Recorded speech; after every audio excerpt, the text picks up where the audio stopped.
Hello and welcome to today's news analysis. We are doing the Indian Express papers Chandigarh edition.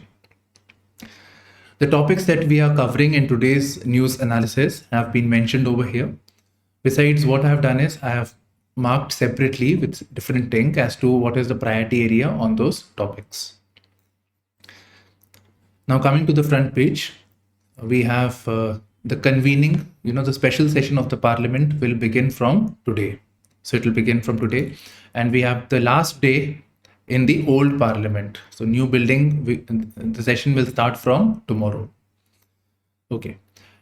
Now with the special session, there was a lot of speculation as to why is government convening it? What is the agenda of the government? We really do not know actually, even now.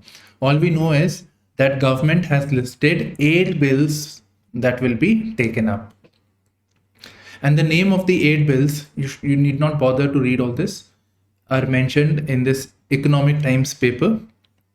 Right, so I'm highlighting it, these ones. So these are being taken up. Of particular interest has been the terms and conditions of the appointment of the Chief Election Commissioner. Okay.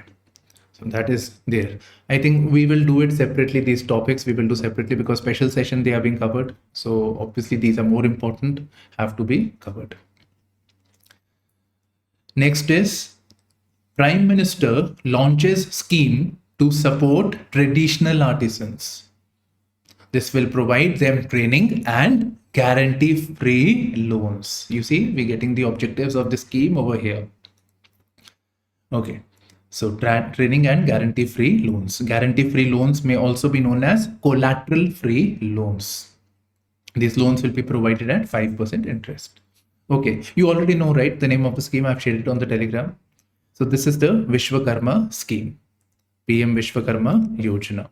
So this is the scheme. This is the link that I have shared early in this morning. You need to know the ministry who's responsible for implementing. So obviously it's given over here. You need to know the objectives. So the objectives are recognition of the craft, whatever they know. So giving them that recognition, giving them some certificate so that they can take employment in a formal sector, skill upgradation, giving them incentives, toolkit, incentive, whatever things they require to work. So providing them those tools at a subsidized rate. Credit support. Credit will be given at 5% collateral free loan. 5% loan in a micro enterprise is very, very economical actually. Normally it is at 15%, 20% per annum. So this is only 5%. Incentive for digital transactions, marketing support. So all of this will be provided. Now, only one person in a household will be, will be eligible. And something that caught my eye was, can a person who has availed benefit under any other scheme like Prime Minister Employment Guarantee Program, Prime Minister Swanidhi Program, this is for vendors, right? Street vendors scheme for that, and or Prime Minister Mudra Loan. Can they apply for PM Vishwakarma? Yes, they can apply for under this scheme also. Okay. Now you see, very interesting. Prime Minister Employment Guarantee Program, right? What are the objectives we should study? Swanidhi, you must have already known. PM Mudra scheme, right? So these schemes. Now, what are these schemes for? These schemes are for employment creation, non-farm employment, right? So traditional artisans. So that is the focus area of all these schemes. So if a question is asked about non-farm employment, what needs to be done, you can quote these schemes, measures taken by the government. So that has been a long-standing approach of the government, even before the Modi government. Now this is the Prime Minister's Employment Guarantee Program. This was earlier known as Prime Minister's Rozgar Yojana. This was in 2008 during Manmohan Singh time. Okay.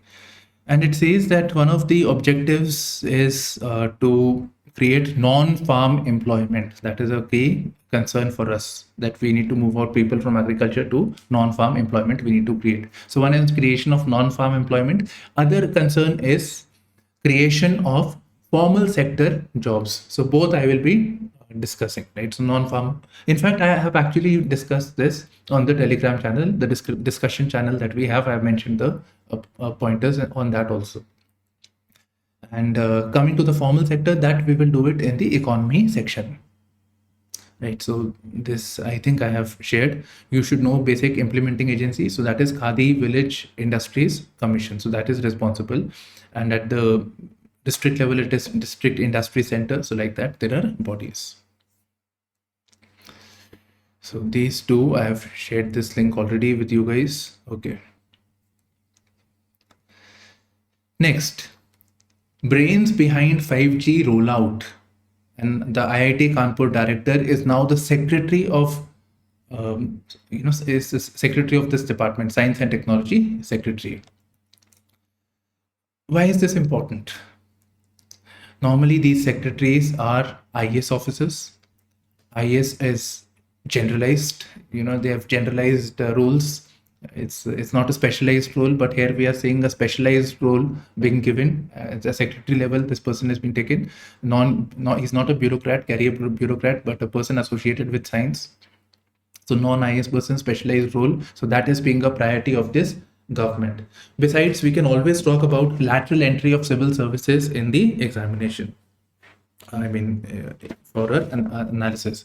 Now, in 2016 mains, again, I want to bring attention how we can take it for exams. Governance section, GS2. There was a question on the mains that to what extent the bureaucratic structure of this country is responsible for the backwardness or the poor socio-economic development of this country. So this was in 2016 mains, this question was asked. Now, interestingly, this polity book, Lakshmikant and all those things are not going to help you. These you have to prepare separately. Okay, so and these such questions are repetitively being asked in the mains paper. And one of the reasons why a lot of people do not qualify, despite studying so much. Okay, next. Shanti Niketan associated with Rabindranath Tagore and Devendranath Tagore, on UNESCO's World Heritage List, right? So this has been added to the UNESCO World Heritage List. Now, I would like to tell you, Shanti Niketan, of course, now.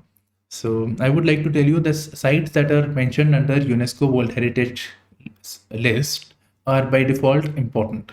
Now, there are two heritage lists. One is cultural heritage and other is the natural heritage. So both you should know. And there are also these tentative sites which government has proposed to the UNESCO, and they are to decide if it has to be a World Heritage Site or not. So those tentative ones are also important. I have seen UPSC asking questions on those also. This is very easy to find on the UNESCO website. Okay. Now in Bengal, it is saying, Shanti Niketan is in Bengal. It was a guest house created by Devendranath Tagore. Later, his son Rabindranath Tagore is associated with living over here. This is 150 kilometers north of Calcutta. Okay. Besides this, we have the Darjeeling Railways, the Sundarbans National Park, which are the UNESCO sites from Bengal. And there is also one more, intangible cultural heritage. So Durga Puja has the status of intangible cultural heritage of humanity. Now, who decides? This is covered in a separate article. Who decides? So there is this World Heritage Committee. There is this World Heritage Committee of the UNESCO. This is the decision-making body. So they decide if a particular site will be a heritage site or not. And India is a member to this. So I checked on this website, India is a member. Okay, so they decide. Okay, they decide the funding that will be provided, everything, it is their responsibility. Now this World Heritage Committee, they have some guidelines. Obviously, they have some guidelines as to which all should be selected or not.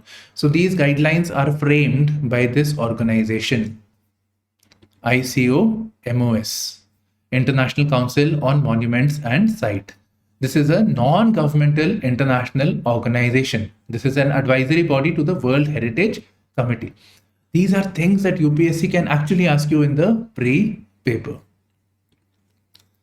Okay, so you get it. Now, let's cover this news also, why this is there. So UNESCO committee, which committee? World Heritage Committee suspends 3 major multi-crore projects of capital complex. Since I'm from Chandigarh, we have this capital complex news. Okay. So, yeah, so 2016, what happened was 2016, capital complex became this World Heritage Site.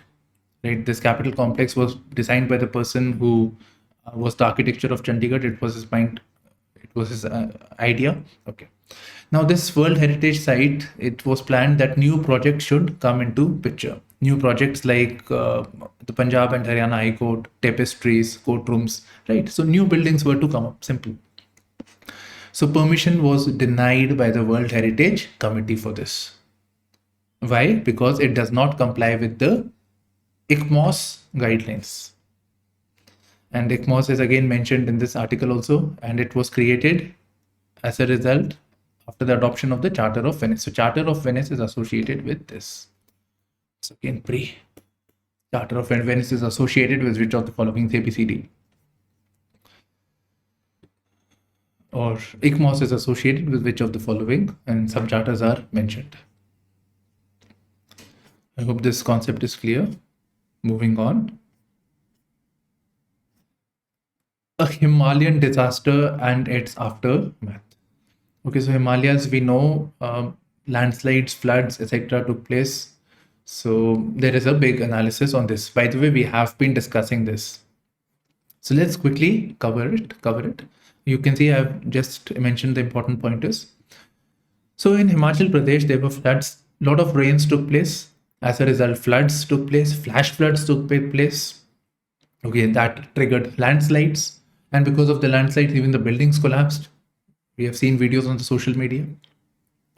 Certain places, there was also sinking of the land. In fact, there is a major concern in Uttarakhand. Initially, Joshimath is a place where it happened. Then other places in Uttarakhand is also witnessing the sinking of the land. Okay. As a result, of course, there was death, loss of property, missing people, economic losses. So a lot of problem for the state.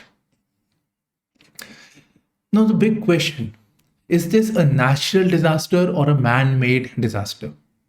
This is a theme that UPSC can pick up. And by the way, this is if we focus on the geography side of things from mains point of view, then it will be GS1. If we look at it from disaster management, environment, then it will be coming into GS3. So only thing is, if phenomena are asked, it should come in GS1. Okay, the reasons. So natural, of course, cloudburst took place, a lot of rains took place. But the things became worst because of the negligence or due to the anthropogenic factors, human factors. Obviously, things would have been bad, but it was aggravated by man. And what issues, what were the reasons? Near vertical cutting of the mountains. So you imagine this is the mountain, you have to make the road for this. So you cut the mountain. So more and more of the mountain you cut, so the slope of course becomes vertical, right? Remove this. This is the slope that is there, and it's very easy for the rock or anything to fall from this. So near vertical cutting of mountains has affected the slope stability. So slope stability has not been kept in mind. Next, drainage. The roads are made on existing paths from which the drainage would have gone, but that drainage has not been considered or not being maintained if it is there. So that is again a reason. Destruction of vegetation for construction. The vegetation helps keep the soil tight. If the water is flowing, it stops the flow of the water or at least resists it, but that has not taken place. There's unprecedented destruction of vegetation. You know, I stay close to this place, Shimla, on the highway. And when we used to go during 10 years back, it used to be green. Now it's all brown. So because vegetation is gone. Okay. Then we can always talk about the urban planning. Unplanned, lot of emphasis on tourism, lot of buildings are coming up. So the population burden is much beyond what the ecosystem can carry. So it is beyond the carrying capacity of the ecosystem, and this has put burden on the Himalayan ecology. Okay. By the way, ecology and ecosystem, we use this term interchangeably, but they are different. Ecosystem is where we all live, and ecology is the study of, it's the scientific, the academic side of things.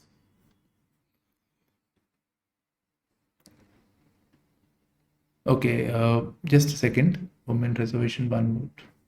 Okay, I don't have it. So carrying capacity, you see the definition. Next, what needs to be done? What has happened, but now what needs to be done?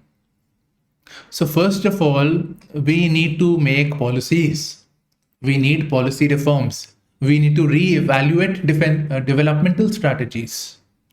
We cannot have unprecedented development. We have to rethink this. This is not sustainable. We should also reconsider the mining policy, because of the mining, the slope as well as the river, its stability is affected because of this. We should have a policy which is a mountain specific policy, framework for Himalayan region. So whatever we do, we should keep into mind the Himalayan ecosystem or Himalayan ecology. We should keep in mind, otherwise there will be a disaster. What else can be done? We have tourism. Now you see, tourism happens in one particular area, a lot of emphasis is given. So we should focus on decentralized tourism. We should focus on new avenues of tourism. Tourism is very much required for sustenance of the economy of the hilly states. So we cannot say that tourism should not take place, but we can put less pressure. We can say that you can go into this area, that area, so that pressure will be less on particular sites. Otherwise, everybody is concentrated on one area. So decentralized tourism. Road construction can be rethought. So we are having these 4-lane highways. In fact, I have seen one place where there is a road, and on that there is a flyover on the mountains. So double road, vertical road on this. So we should again rethink, and we should move towards 2-lane roads instead of 4-lane roads. Besides, when disaster happens, we should have disaster management plans and early warning systems, and update the SOPs for disaster management.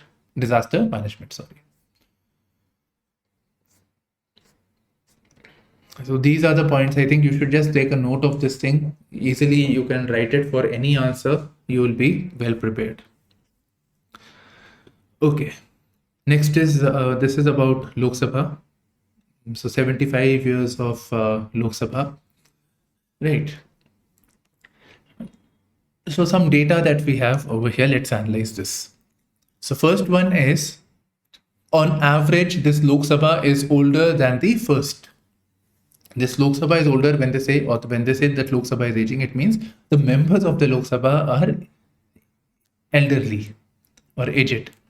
So this is good because it reflects, this fact is good because it reflects that, we want more young or more youth into the politics. Rather, we have an aging population. So there is less representation of youth in active politics. That is the significance. And Rajya Sabha always has more elderly people. Okay. So as per the census, 66% of India's population is below the age of 35 years. It's 35 years. Now, when we look at the first time when the Lok Sabha convened, first Lok Sabha, it was 46.5 years was the mean age, average age of the members. This has now increased to 55 years. Rather than rationalizing or coming down, it has actually gone up significantly. So 17th Lok Sabha, the average age is 55 years. Some will be 80, some will be younger. So average age. At 78, most women MPs in 2019, but only 14.36%. Remember, I shared this with you, women in politics. So this today we have it with reference to the facts. Our facts are given over here. Okay. So now first Lok Sabha, we had somewhere around 4.41% representation of women in Lok Sabha. This has only gone to 14.36%, which is nothing, which is very, very low. Yes, there is an increase, but it is still low. And in this sense, it makes, we can always talk about need for women reservation bill, having some sort of a quota so that at least some seats are guaranteed for the women. So more representation of women takes place. 17th Lok Sabha is the first Lok Sabha where there is no deputy speaker. So there is the speaker who's obviously from the ruling party which has majority. So there's the speaker. And as per convention, there shall be a deputy speaker who is from the opposition. So this Lok Sabha, no deputy speaker at all. Okay, next is most Lok Sabha sittings in year 1956. So 1956, most number of sittings took place. Emergency saw most number of bills passed. 2004 saw the least. Next is, this is very important, since 1965, ordinances are on the rise. Right? Ordinances are laws passed by the executive. These are temporary laws. So this is again a fact on ordinances. So this is increasing, and especially since 2013, 2014. Okay. You should have an analysis on this thing, the important judgments, the views of the Supreme Court, the R.C. Cooper case. Those you should know for this issue. This is very, very important. We should cover this separately. Voter number has increased by 6 times. Of course, it will increase. Population has also increased. More number of parties are there. Okay. There is a debate that why not rationalize that we have too many parties, rather we should have 2 parties or just regional parties. So limiting the number of parties. This is a discussion. I think it's covered in the 11th NCRT also. Lok Sabha is spending less time on questions. So lack of deliberations and discussions or holding the government accountable. So that work is not happening or happening less. Okay, so we have some facts about Lok Sabha. Obviously, aging Lok Sabha, women in politics, women in Lok Sabha, that is a matter of concern with reference to women reservation bill, ordinances. So these are important subject matters. And besides, we can always talk about the theme of effectiveness of the parliament. I have already made a video on this, so you may refer that also. COCOMI. This is Coordinating Committee on Manipur Integrity.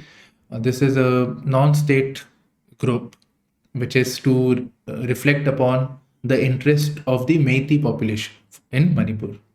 They are saying that they are not happy with the Assam Rifles. They are biased. They are taking action against the militant groups of the Meiteis community and not the Kuki group. So that is the basic thing. So please, they have put a representation to the Ministry of Defense that any other force shall be deployed, but not Assam Rifles. Okay, so this topic is also covered. Next is the editorial and the opinion section. So first one is about Election Commission. So this bill that may be introduced in the special session on the Election Commission, this has raised certain concerns. I hope you know Election Commission, Chief Election Commissioner, you have studied this. So this Election Commission, as per the Constitution, he is deemed to be an equivalent of a Supreme Court judge. In fact, the process of removal of the election commissioner is the same as that of the removal of the judge. That is 2/3 majority in the both houses plus absolute majority is required. Okay, so that is one concern. The other concern is, okay, so he's equivalent of judge. That is the thing. Okay. Now the new bill is said to be making election commissioner as an equivalent of a secretary level officer. So the position of the election commission has been downgraded. So that is one concern that has been expressed. One and only concern that has been expressed. So downgrading would mean that it may affect the dignity of the office of the election commission. It may also affect the autonomy or independent functioning of the election commission. By the way, Article 324 provides for the election commissioners. Okay, so that is one thing. Second thing is that's not mentioned today is concerns with regards to the appointments of the election commissioner. So by default, Article 324 says that election commissioner is appointed by the president. That's all. So PM, obviously PM on the cabinet decides, president is president, and the CEC is appointed, and then thereafter with consultation of the CEC, two more ECs are appointed. Now they are saying, now in 2022, there was a Supreme Court judgment, and they said that CEC is a very critical post, election commissioners. They are very critical for the functioning of the democracy and the free and transparent conduct of the elections. So they created an arrangement whereby the president will appoint the election commissioners based on the recommendation of the prime minister, a panel of three: prime minister, CJI, plus leader of opposition. So this is being changed to a rank of person of the rank of the cabinet minister. This is the same as the condition for appointment of chief information commissioner. Okay. Next, invisible women of science. This is a very important topic. Concerns with regard to women in STEM, science, technology, engineering, mathematics, right? So that is an important topic both for GS1. GS1 has explicitly mentioned women, and GS3 can be talked about, right? Science and tech is part of GS3. And what is the government doing for the vulnerable section? GS2. So governance point of view, it depends, how question is framed, it can come in either of these papers. Okay, so yeah, so they are basically saying that there is less participation of women in science. Now, recently there was this Shanti Swarup Bhatnagar Prize. It is the award, highest award for the science field. Shanti Swarup Bhatnagar was the director of the CSIR. So they say that women are not getting that recognition in the field of science, as can be reflected in the Shanti Swarup Bhatnagar Award. In fact, the same can be said about the Nobel Prizes also, that women have hardly gotten their credit. Only 24 of the 343 prizes have gone to the women. So this is something that is maybe global. Okay. And it says, it gives us a fact that women constitute about 14% of India's working scientists. So if a question is asked about women in science, you can mention that the representation is only 14%. Okay. Now, why do we need women in science? Why do we talk about this? So one logical thing is that, women should be represented. They reflect the 50% of the population. If there is a less participation, what are the underlying reasons for this? Why are women not taking up the science fields? So that is the very thing. Is there a bias? Is there a discrimination that is going on? What is it that is stopping women from taking place, going into this field? So that is, of course, that an inherent or discrimination is there maybe. Second, if there is more women in science, they may bring in a different perspective. In fact, whenever there is a diversity, so new ideas, new viewpoints come, and this may actually accelerate the development of sciences in our country. Third, they may focus on women-centric issues. Maybe their perspective is different from that of man. Maybe the problems that they face is different. So women-centric issues may be emphasized upon through their sciences. Okay, lastly, sensitivity to the issue. If there are more women, sensitivity to the issues faced by the women in the field of science. So if there are more women in the field of science, maybe there are people are facing issues with reference to harassment at the workplace, or maybe there is actually discrimination if they are to be promoted. So if there are more women, that sensitivity would be there. Their concerns would be expressed, concerns with reference to safety, etc. Now, I would like to please point out this thing, that when you talk about sensitive, that women are sensitive, right? Don't put that. In fact, I have seen with the government documents also, I have seen with the research documents that women are sensitive, so they will bring in a new perspective. Don't put that word, because you are yourself stereotyping it at that time. So sensitivity to the issues faced by women is a different thing altogether. In fact, on purpose, I've framed it this way.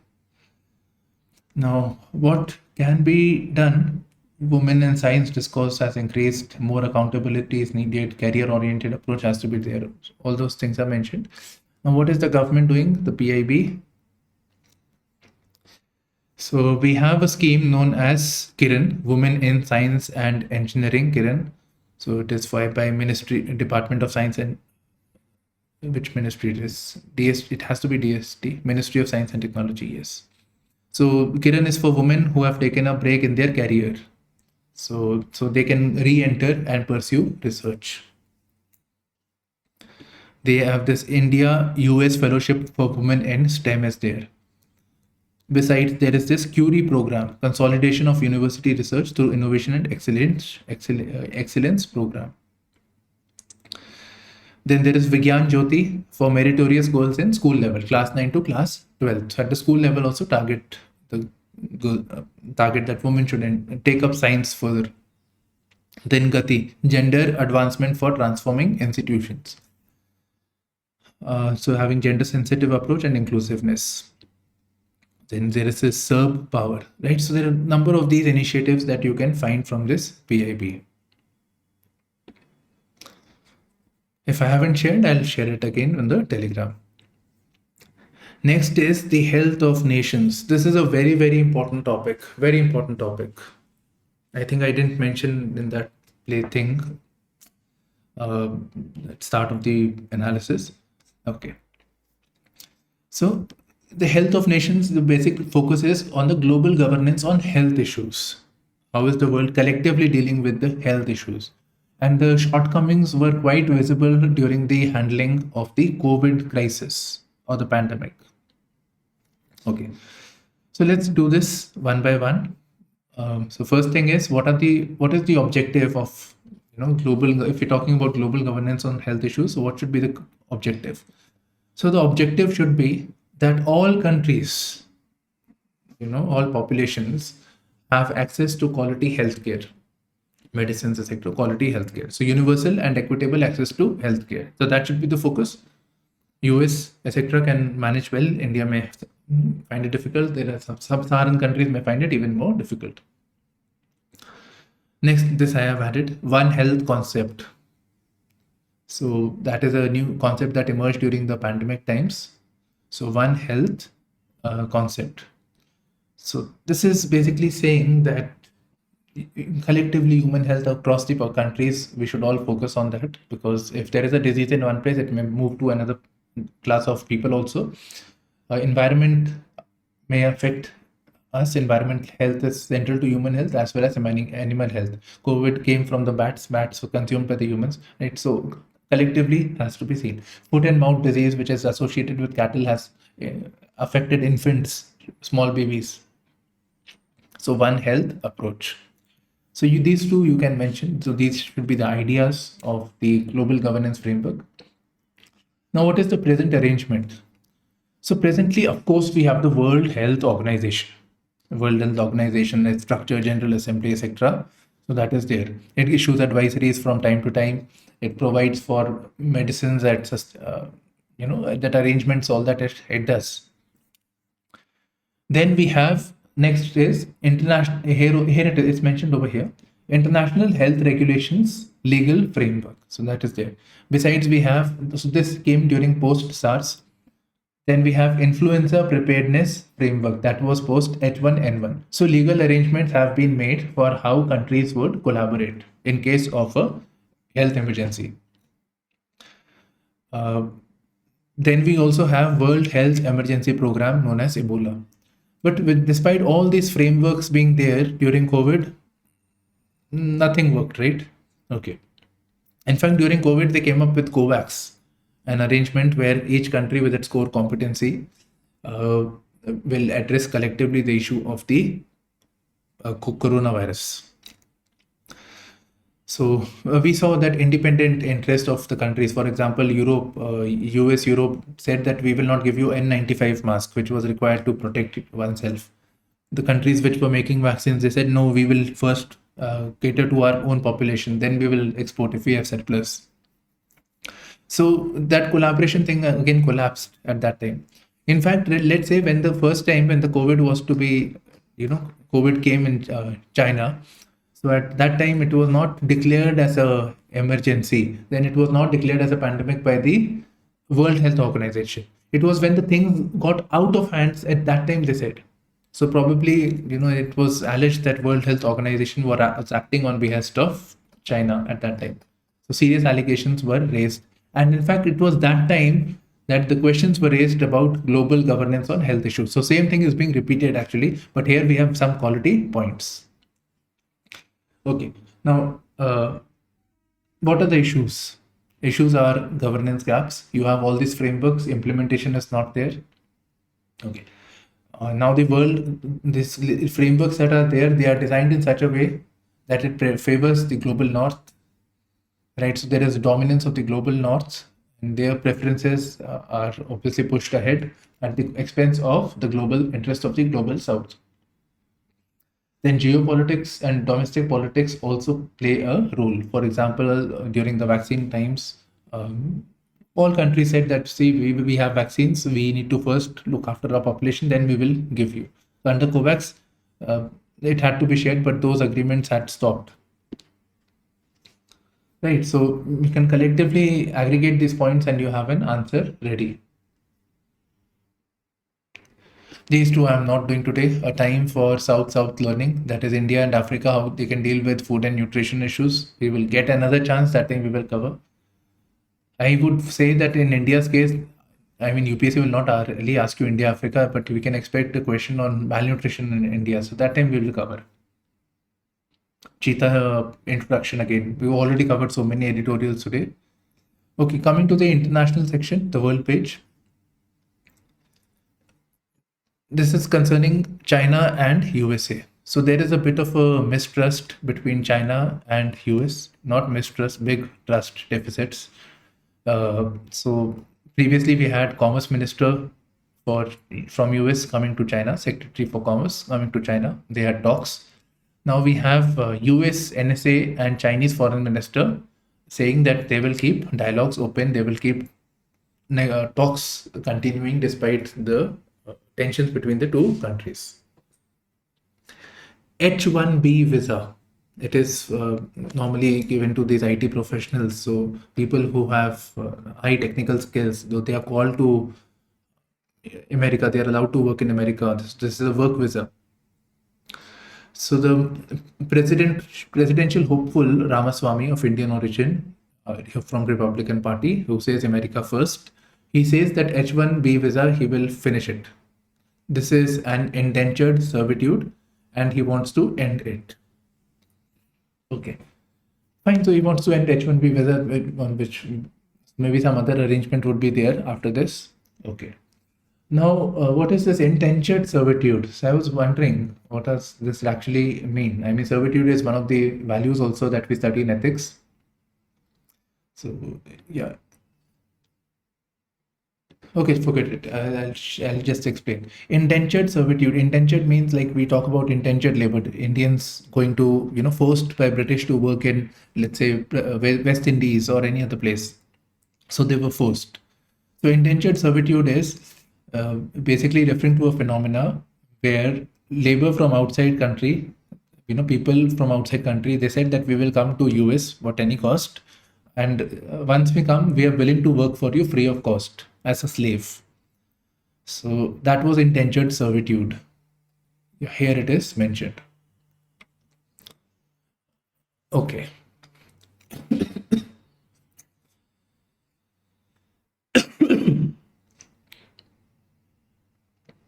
Again, something to do with global health governance. WHO chief presses China to provide full access to determine COVID's origin. Do you think WHO can really enforce China to do so? No. So that is again one issue, that enforceability of the frameworks is not there. Now we come to the economy section. This is an interview by the CEO of the Federal Bank. Right, so we're getting a banker's opinion plus some addition I've done over here. Okay. So he's saying that rural demand is picking up. Good for the country. Next, the formal economy is getting more digital, more transparent for lenders. And he's also saying that there is more formalization taking place. Now, obviously, from exam point of view, I mean, we'll obviously discuss the interview, but for the time being, from the exam point of view, what is the government doing to formalize the economy? What are the steps being taken? And you should have a definition of, first of all, the formal economy that you can easily find. Right, formal economy. So basically, an arrangement where you have social security, social safety nets in an employment, like a contract, maybe a job letter or something like that. You get your salaries. You have insurance. You have a contribution of provident fund. So if those things are there, you are deemed to be part of the formal economy. If those things are not there, you're part of informal economy. Okay, so formal economy, he's saying, is increasing. Here it is saying it's more digital, but in somewhere here he's also saying it is increasing. So what is the government doing with this regard? So yeah, so one thing is that we should understand that why are these organizations not part of the formal economy? The reason is regulatory requirement. For example, payment of minimum wages. Minimum wages act will apply if you are a part of formal economy, so that will drive up the cost. Right? You will have to comply with the norms of payment of the provident fund. So when you get your salary, when you take jobs, you will notice your salary, part of it is going to the PF, and part of it your employer is contributing EPF. Right, so PF and EPF, those consideration are there. Plus, of course, you have those working conditions and all that has to be maintained. So, okay, so because of the regulatory framework, plus of course, this will lead to cost. The people are not willing to move towards the formal economy. So with this, the government has done the following. They have lowered the APF threshold. So from 22,000, they have it reduced to 15,000. That means if a person is getting so much, then they have to be paying the PF. So employee has to contribute the provident fund. 50% is contributed by the employee. 50% is paid employer, 50% by the employee. Okay, so this lowering has been done. Besides this, we have these two schemes which we got from PIB. Atmanirbhar Bharat Rozgar Yojana, Pradhan Mantri Rozgar Protsahan Yojana. These are both for the formal economy. So I googled this measures for promotion of formal economy. So you can formalize the informal sector. So we have these two, Pradhan Mantri Rozgar and Atmanirbhar Bharat Rozgar Yojana. So yeah, so basically it's saying that for smaller setups, the government will pay for the employer's contribution, so that the government will pay for it. Government of India is paying full employer's full contribution. So that is being done. So the cost burden is being reduced. So this is for a limited time period only. And secondly, Atmanirbhar Bharat Rozgar Yojana is basically for the COVID people. During the COVID times, people who lost their jobs. So for them, they will be getting this EPF contribution. Then we can always talk about rationalization of the labor laws. Labor laws is the reason why people do not register. So rationalization of labor laws, we have the 4 labor codes. So that has happened. Besides, there is this GST, which is mentioned in this article, GST. So Jan Aadhaar Mobile Trinity, direct benefit transfer. So these have enabled more people moving into the formal sector. Okay, now from the interview, what we get is inflation. He's being asked, what do you expect of the RBI? The inflation is at 6.83% as of August. So what do you expect? Will the RBI increase the interest rate? So he says that maybe not. Although it is at uncomfortable level, 6.83%, but it is correcting itself. It was 7.5, something like that. Then it is 6.83%. So we should not tamper with this. That's what I think the suggestion is. And our condition is much better than the concerns of the other countries like Turkey, Israel, where inflation is is a runaway inflation, where inflation is increasing at a much faster rate. Plus, he's saying supply side issues are responsible, like vegetable prices, fuel prices. So those are increasing. So supply side issues are the reason, not the excess demand in the economy. Now, do you see rural demand? He says, yes, rural demand is increasing. It's because of the formalization of our economy is happening. GST revenues are increasing. So all that. Okay, so that's it. EVs, Tata Motors MD is there. So he's saying that EVs is the way forward. These EVs are made out of lithium iron phosphate battery, which has a cycle of 3000 charge cycles. We have the explained section, Vishwakarma Yojana, Basmati success story. I'm not doing it today. Okay. New Parliament gates. You want to read, you read it. Why Nipah virus keeps returning to Kerala, how its symptoms have changed. Okay, interesting. It says it is not limited to Kerala, it is found in almost all states. It is only thing is that Kerala, maybe because of its better healthcare system, it is able to test and prove that there is the prevalence of Nipah. Other people do not know only that they have suffered from Nipah. It is found that bats do have that virus, except